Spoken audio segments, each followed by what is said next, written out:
কৈলাসহরের দালালদের হাত ধরে অবৈধ সীমান্ত পারাপার, আটক 4 রোহিঙ্গা সহ 2 দালাল। উত্তর ত্রিপুরার ধর্মনগর শহরে অবৈধ অনুপ্রবেশের ঘটনা নতুন কিছু নয়, তবে সম্প্রতি ধরা পড়া 4 রোহিঙ্গা ও 2 ভারতীয় দালালের ঘটনায় সীমান্ত সুরক্ষার দুর্বলতা আবারও স্পষ্ট হয়ে উঠেছে।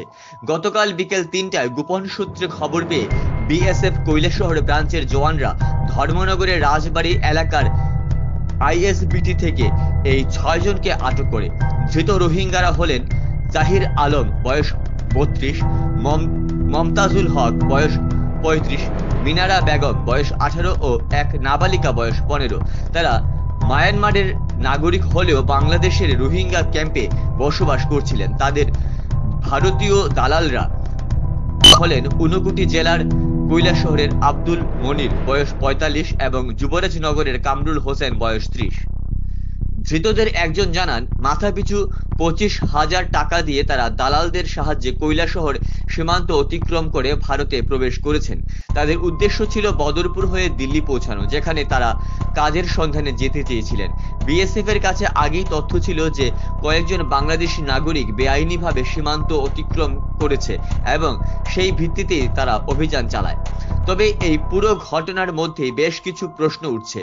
আটক হওয়ার পর সাধারণত সন্দেহভাজন অনুপ্রবেশকারীদের দ্রুত শারীরিক পরীক্ষা করা হয়, অথচ বিএসএফ 14 মার্চ বিকেলে তাদের আটক করলেও 15 মার্চ সকাল 11টা নাগাদ কৈলাসহর আরজিএম হাসপাতালে নিয়ে গিয়ে পরীক্ষা করায়।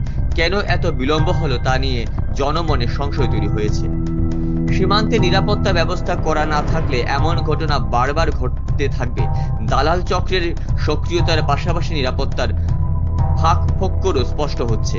এই ধরনের অনুপ্রবেশ শুধু জাতীয় নিরাপত্তার জন্য হুমকি নয়, স্থানীয় বাসিন্দাদের মাঝেও ভীতি সৃষ্টি করছে।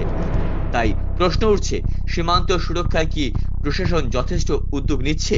এ ধরনের ঘটনা ঠেকাতে আরো কঠোর নজরদারি ও কড়া পদক্ষেপ নেওয়ার সময় কি এখনো আসেনি?